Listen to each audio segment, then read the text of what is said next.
First of all, before I even get started, I want to thank the committee for asking me. It's always an honor. And when Peyton called me, he's like, yeah, I brought up your name and nobody knew who you were. And I was like, thanks. That says a lot about how much I get around. So anyway, let's get started. My name is Elizabeth, and I'm an addict. And my clean date is May 14th, 2001. So I did just celebrate 24 years clean.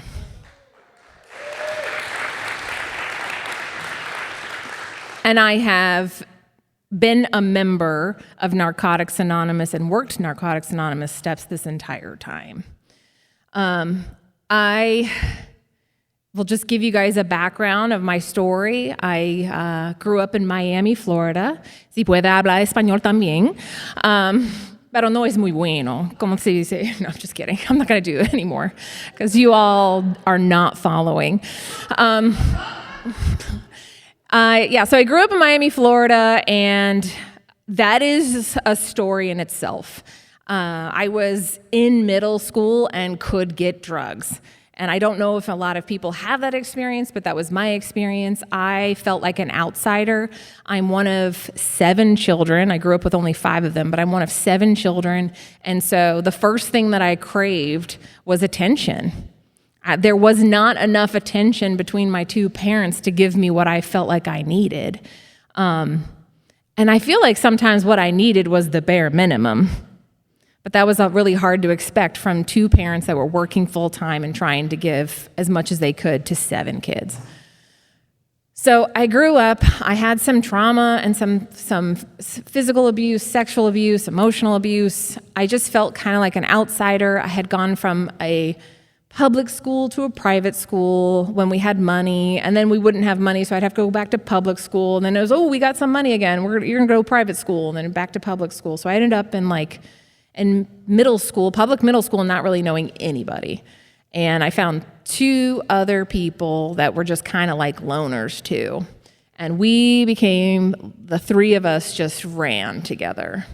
And we all felt different. We all felt isolated. Nobody else got us. And it was like, I loved being on the outskirts of what was normal.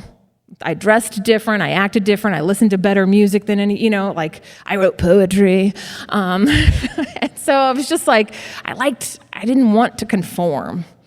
And using was a huge thing about nonconformity. And I felt like I was better than everybody else. Because, F society, and this is what it's all about. And what I really found was an escape from self. Because I was a really anxious person. I was a depressed kid. I hated what was going on at home. I hated being at school. And when I was at school and I was high, I could deal with it. And from the get, it was like, you're failing this class. You're skipping school. They found drugs in your friend's locker. And just one thing after another. And I just kept talking my way out of it. And the friends might have changed depending on the drugs I started using. So those friends weren't into what I was into, so now I have a new group of people. And so the friendships progressed, and so did the drugs, and so did the behavior around it. I was stealing from my little sister. I was taking all of her CDs and going to the CD exchange and selling them for money and then going out for the night. And, I had a job, slinging ice cream cones in the afternoon after school. And I would take my check and cash it early because it was a Friday night. And we're going to go to South Beach and we're going to party and we're going to hit a drum circle. And I'm going to make out with some guy that doesn't speak English and we're going to be soulmates. And that happened. But I just can't tell you how many times I would come to and not realize what was happening. And that was the scariest part for me. I didn't use just to get a little mussed up. I used into oblivion. And a lot of the times I came to, I was putting myself in really dangerous situations. And then one night, I just thought I would take it easy and drink out of my parents' liquor cabinet because alcohol wasn't that bad. And I drank to the point where I had thrown up all over my bedroom. And I remember this vividly because my mom came home from from work, and she made me clean it up. But I only used a black light in my room at the time, and so like laundry detergent. It was a mess. And like she sat me down. I'm like, I'm the third kid with a drug problem. And she was just like, listen, I'm not doing this again. You're either going to go to the adolescent outpatient program or you're going to leave. And I was 15 years old. And I'm like, well, I'm not leaving. I don't even have a driver's permit. So I went to outpatient. And so every single day after school, instead of, slinging ice cream cones, I would sit in a room with other kids, and we would be told that, this is why your brain's different. You were genetically predisposed to this. You don't use like a normal teenager. And what I did during that time is I started to get little seeds planted for myself. That, maybe there is an alternative, I'm just not ready for it. And so my drug use changed again because I was just using stuff that wouldn't show up on a drug screen. And so I would use on the weekends and go back on Monday afternoon. And then I tested dirty one time, so they sent me to the inpatient kids program. And it was just one of these things where like, guys, it was somewhere like in Clearwater, Florida, and it was an old Motel 6. And this wing of the Motel 6 was the adults, and this wing was the teenagers. It was not a good setup. And I just remember being creeped out all the time. And so I told my parents that there was one of the workers there was looking at me inappropriately, and they pulled me out. Was it true? No, he just had a lazy eye.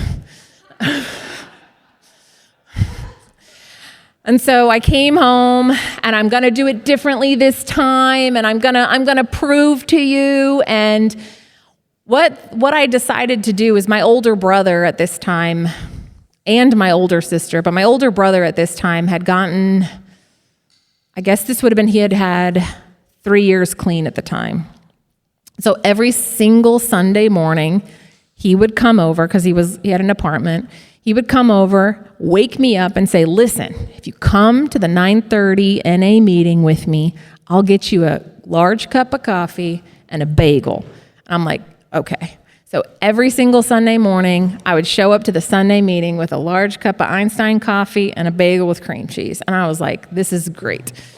And it's just insane to me, the coincidences that happen, because I started to attend that meeting, and the first person I ever used with, like warm beer in a hot tub used with, had 9 months clean. And she was in high school with me. And she was like, do you want to hang out? Do you want to like go to meetings together? And I was like, yeah, because I felt so freaking different. Like I'm not even a senior in high school yet.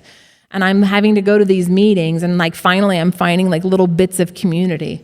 And so all of a sudden it took a couple of months, and we're just going to meetings all the time together. Now we didn't like go to meetings. We would show up to the meeting, listen to the readings, go outside, have a cigarette, come back into the meeting for about 10 minutes, then say we need to have another cigarette, and then go back in the meeting. So we weren't really like working the program. We were just hanging out. But you know what? That was better than what I was doing before. And it was still planting a seed, because a lot of the old timers started to get to know me. And when I decided that I was actually ready to work this program, I had to go to another facility, because what had happened for me was I developed an eating disorder. The idea of not using drugs was really painful to me, and I had a lot of control issues and controlling how much food went into my body and how thin I could get. I loved being sick. I loved how I looked. I loved how in control I felt, and I loved the attention that I got. Like I said, that was the first thing I ever wanted. And I got a lot of attention when I was really sick.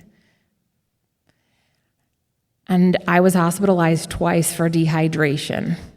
And, my heart would race all the time. And so I finally, I could not just maintain this big secret. It was a secret to me, but everyone else could see it, especially like the healthier women. It was a big secret, and I didn't want to share about it. And I finally told my sponsor about it, and she's like, I don't have this thing. I don't know how to help you with it. You need help. And, going to meetings and sharing about letting it go, and I'm on a third step, and I can't even digest my food, right? So I'm in college now, so I've gotten 9 months clean. I don't think whippets count, so I actually have this amount of time.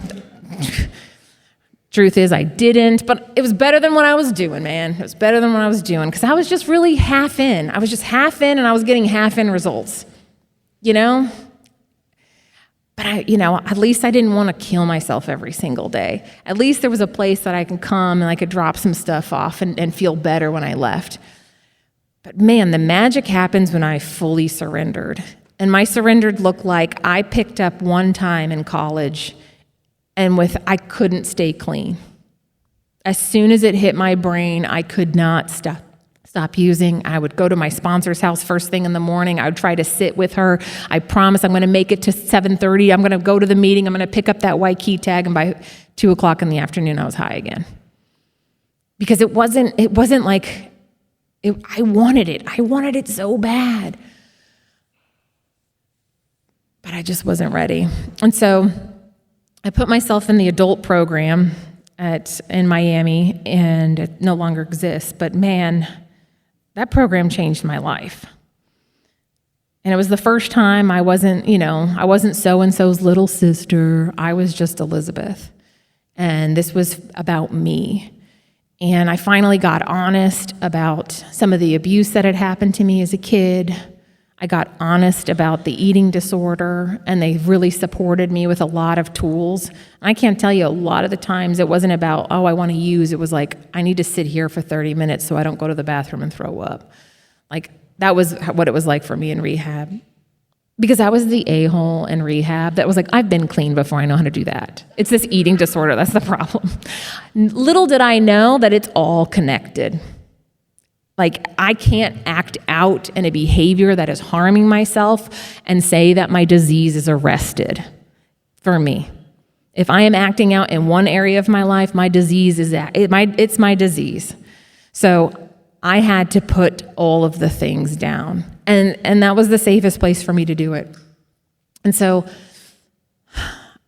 I went through that program, and I stayed with the same sponsor, and I'm like, I'm going to write steps. I'm going to write on my first step, and I'm going to not only write about all of the drugs, I'm going to write about this food stuff too, and let's just see what happens.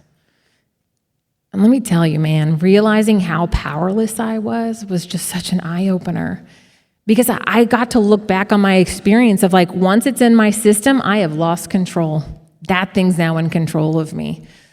And this was the first time I was writing steps, not for my sponsor's approval, for her to be like, that was a really good answer. Good job. Here's a gold star.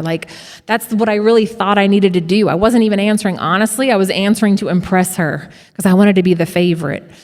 And so this was the first time I was like, no, I'm just going to answer what's in my heart. And I do the same prayer every time I write on steps. I'm like, please, God, reveal to me in my writing what needs to be revealed today. Every single time. And when I tell you that going through this first set of steps, it was just really about being honest and not trying to impress everyone, that's when the change happened for me. I worked a second step, and I was like, I could really look at all of the areas that were completely insane. Hanging out with old friends and trying to live a new life is really insane. Acting out on old behavior that is self-harming and trying to love myself at the same time is pretty insane. Being in a relationship when I am a walking red flag is insane. And then whoever was attracted to me at that point, God bless them. Maybe they wanted to be a therapist. I don't know. But that's the kind of help. I needed a lot of help. And so I started working the second step. And I think the the best tool I've ever gotten out of the second step is just the phrase, it's insane for me to think blank. And I run that all the time in my head. It's insane for me to think I can control how this night goes. It's insane for me to think how I can pretty much control anything outside of me, myself, and I. And man, that feels so much better. It feels so much better to know that I have this sense of responsibility that is out of proportion. And so when I can just stay in my own hula hoop or just focus on myself, man, things go a lot better. And so working the third step was really about turning my will and my life over. It was really about involving other people in my recovery community into my decision-making process. I remember calling my sponsor and being like, I really want to go over this guy's house. And she's like, masturbate and call me back. Let me tell you, I didn't want to go. I was like, he's 20 minutes away, and I'm good. I'm good. And it was just little things like that just started to add up. It's insane for me to think I've got to make all my decisions by myself. And when I involve people that are further along the path than me, I get all of this untapped wisdom. The hardest part about this is actually like not just asking the question and doing what I want to do anyway. Not just asking the question and looking for confirmation bias. Really taking in that suggestion, really practice open-mindedness, and then really practicing the willingness to take the new suggestion. Man, things just really started to turn around. All of a sudden, I'm like, I want to go back to college. I want to give this another try. I'm ready to move out of my parents' house because God forbid, it's the reason I used. A lot of the reason why I used is in these four walls. It would be nice to get out and see what kind of recovery I can get outside of this place. And I moved. Okay, well, I met a boy at a convention. And so I'm just going to move to where he lives with another girl. Like, I had it all mapped out. I'm going to go to school there. And I did. And I went to school. And I'll tell you, man, I have not met anyone in Narcotics Anonymous who went back to school and failed. All I hear is my experience. I got great grades. I really excelled. Because I put my recovery program first and I applied it to school. And I went back to school and I started writing on my fourth step. And this is I was so ashamed of some of the stuff in my fourth step that I wrote it in code. Just in case someone picked up my fourth step, they wouldn't be able to read it. Words like toothbrush. You'll never know. You think you know? You don't know, right? Maybe you don't. So like I would just write everything in code at the very end where it's like, do you have any more secrets? And it was just like hieroglyphics. And I was so scared to be found out. And the area that I moved to, there was a bunch of other young people with clean time working steps. And we would sit on the back porch, smoke cigarettes, and everyone would be like, all right, let's go around the room and share a secret. And I was like, what? And they're like, yeah, let's just share our secrets. If the secrets keep us sick, let's just share them. And so we were just a bunch of, young 19, 20-year-olds hanging out, smoking cigarettes, sharing the deepest, darkest secrets, and everyone's laughing.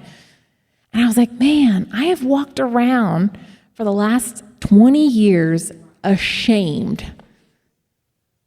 In shame over a lot of stuff that's just part of the human experience. Some of it's really messed up, but guess what? I'm still not alone. I am with my people, and my people are survivors. They're thrivers. They don't sit and wallow in their shit. They do something about it, and what the thing that they're doing is transforming their lives. And that's where I want to be. That's what I'm here to do. I don't want to be in Narcotics Anonymous and just get a little bit better. I came here for the whole package. I want it all. Just like my using. I didn't want one bump. I wanted it all. And so I apply that same thing to my recovery program. And I worked my fourth step, and I sat down with my sponsor. She took the entire day with me and listened to everything in that notebook. Everything in that notebook. And I thought she was going to give me, with her praise, once again, she was going to tell me how I'm supposed to feel about sharing that stuff. And what she said did not did not meet my expectations. But for the first time ever, I was completely honest, open, and real. And what a better way to start going into the 6th step of like, okay, here are all the cards on the table. This is where I really need to focus and hone in on. I have some defects of character, which are based in an asset that are just blown out of proportion. My arrogance, thinking I know everything, I'm better than everybody, that's just pride blown out of proportion, you know? And so the biggest ones I had to focus on, especially the first time around, was my envy. It was really hard to make female friends when you were jealous of every other female. So for the first couple of years of my recovery, I would have like 1 or 2 female friends, but I hung out with all the guys because I wanted them to have sex with me, love me, think I'm hot. They wouldn't ask me any more questions. Girls want to know like, hey, what's really going on? Guys are like, oh, okay. They don't really hold you accountable. They just want you to hold them. So I was just like, I was so scared to like really let other women in because I was just so afraid of them judging me the way I judge all of them. And man, I grew up with a really judgmental mother that is all sorts of things. And that voice in my head of, oh, look at her. She thinks she's tough shit. Or I bet she's fucking throwing up her food. Like, I just like could not stop that thinking because that's how I treated myself every single day. I couldn't look myself in the eyes, in the mirror, because I was horrible the way I spoke to myself. And the 6th and the 7th step really brought out that I have to stop treating myself this bad and maybe start applying some of those spiritual assets that I have intrinsically. I have them. They were there. We just took a detour with my drug use. And I mean, think about the word restoration. If you're thinking about a house, we're bringing it back to its original glory. We're still restoring the spirit, right? It's good and pure. I just got to get back there. And the 6th and 7th step is such a great way to get back to that, man. Stop putting down some of this judgment, some of this self-harm, some of the way I speak to myself, how I treat other people, how I shut myself off from a higher power because I really don't think I deserve help. That's what that came out of those 2 steps for me. At the end of the day, I thought I didn't deserve it all. I said I'd want it all, but I didn't think I actually deserved it. And my 8th and my 9th step was the action for me to take to that deserving place. I started to act differently because I got really honest about how I treated my friends, and I went up to them and I told them, you know, not necessarily like how I really harmed people, man. To be like, to go to a friend and be like, I took our relationship to a sexual nature because I was craving intimacy, and I don't know the difference between physical intimacy and emotional intimacy. Those kind of conversations. And then when it got real, I left and I didn't speak to you for 3 years. And you were my best, closest friend. And I sat down and did that amends. And we are still friends today because of that amends. And I was able to get people back into my life that were necessary. And thank God I don't do the amends process alone, because I had some crazy shit on my 8th step. My sponsor was like, no, you are not doing that. Like, she was like, that is insane. I was trying to get an amends from someone else by asking, like by trying to get it. Like, I had it all twisted up. Like, I want to make amends to this person for thanking them for the abuse because it made me who I am today. She's like, fucking no, that's so fucked up. Boom, there goes manipulation again. Like, I thought I had like a way around it. She's like, you're going to have to be patient for this one. And what that was is I wanted my oldest brother to make amends to me, who's also in the program. He was very physically violent growing up. And he scared me. And he's 10 years older than me. He's like this much bigger than me. And like, if I didn't do what he asked me to do, he would use violence against me. And I just walked around afraid all the time. And I really thought, like, if I could just do that, then he'd be like, oh yeah, I need to do a 9th step too. I'm sorry. And I would have gotten a half-ass sorry in that moment. That's not what I deserved. And then I think the most pivotal part of my 9th step was making amends to my father. And my father was someone who loved me dearly, but he just didn't know how to be a dad. He was really doing a good job, but he was stretched so thin, he couldn't be everything that I needed. And I made amends to him while he was in the ICU and dying. And I whispered that amends into his ear. And I am so grateful for the recovery process that I got to do that. Because I think if I wasn't clean and in the recovery process, I would have ran from that moment. I would have ran from that surgery. I would have ran when I heard they couldn't take him off life support. I would have ran when they said, there's no hope. I would have been out of there so fast. But instead, I locked in. And I had this spiritual experience sitting in that room where they take families that you don't even know exist in the hospital because it's quiet. And I had this really spiritual experience when we were trying to decide what to do next. And the decision was keep him on life support or turn off the machines. And I was like, I sat there while my brothers and sisters were debating and arguing, and I just came overwhelmed with, damn, this is the second tradition. This is what's happening right now. A higher power is in this room, and that's going to make the decision for us. I know this. And then I had this flood of everything you've been through, Elizabeth, has brought you to this moment so you can stand in principle and make this decision with your family. And I spoke up and I said, we've got to let him go. And then the decision was made for us. The surgeons came in and said that he's not responding to the life support and that it's time to say goodbye. And while I was giving my amends in his ear and whispering and telling him how much I love him and telling him he did the best he could, and that I really, the amends I need to make is I withheld love when I was angry. And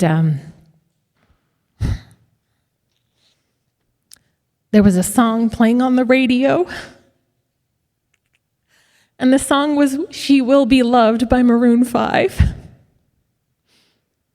You know? And so every time I am kind of down in the dumps, and this is 20 years, this was 2005, this was 20 years ago, in a week it'll be exactly 20 years. Every time I'm down in the dumps, I'll be walking around a TJ Maxx and that song starts playing, because, you got to go to TJ Maxx when you're sad. It's the best place. Man. And then talk about the universe doing for me what I can't do for myself. Talk about being on a 10th step when you're grieving. There is no better tool to have in your toolbox than a 10th step when you're going through something major. And my very first 10th step was going through the loss of a parent. And I wrote the same thing every day. I'm mad, I'm sad. I go to meetings, I cry. Did you go to a meeting? Yes, and I cried the whole time. I just did it, and I went, and I did it, and there was other people in the rooms going, I understand exactly what you're going through. My dad almost died, and I was like, you fucking bitch. And I'm like, you don't understand. But man, what that's taught me is, since that moment when someone else is going through the loss, a significant loss or a loss of a parent, I get to be the person that actually understands. And I'm like, you be messy for as long as you need to. I got your back. And I worked on to my 11th step, and I tried so many different things, so many crazy things. You can meet so many different varieties of meditation just in this room alone. And I just kind of picked and chose what I liked from other people. And what that really taught me is that there's a line in the 11th, it works how and why, 11th step, it works how and why, that God's will for us is to see the beauty in the world, to laugh, to enjoy things. And that is what I awoken to. And it says some other line, we start to blossom like a flower in the sun. And that is how it feels like on the inside. I feel so much bigger than my spirit feels so much bigger than my physical body. And then in my 12th step, I get to do that over and over again. helping the addict that comes to my home group, picking up the helpline, sponsoring other women, sharing a message whenever somebody asks me to share a message, even if they don't know who I am. I get to work it over and over and over again. And then you think you're hot shit because you worked all 12 steps. And you get to go right back to one and do it all over again. And let me tell you, every time I do a set of steps, it's similar, but it's got a new flavor to it. There's just a new thing to work on. There's just a new aspect that I wasn't ready for that first round or that second round or that third round that I am ready for this round. And man, it feels good to not just be a person that's sitting in the room being like, yeah, I worked my steps 10 years ago, I'm good. No, I did that. I took a break for a few years after I had my kid. I'm like, oh yeah, I'm just going to do a 10 and 11 and 12. I never did the 10 and 11 and 12. That just doesn't work for me. I've got to go back to the beginning and start fresh for me.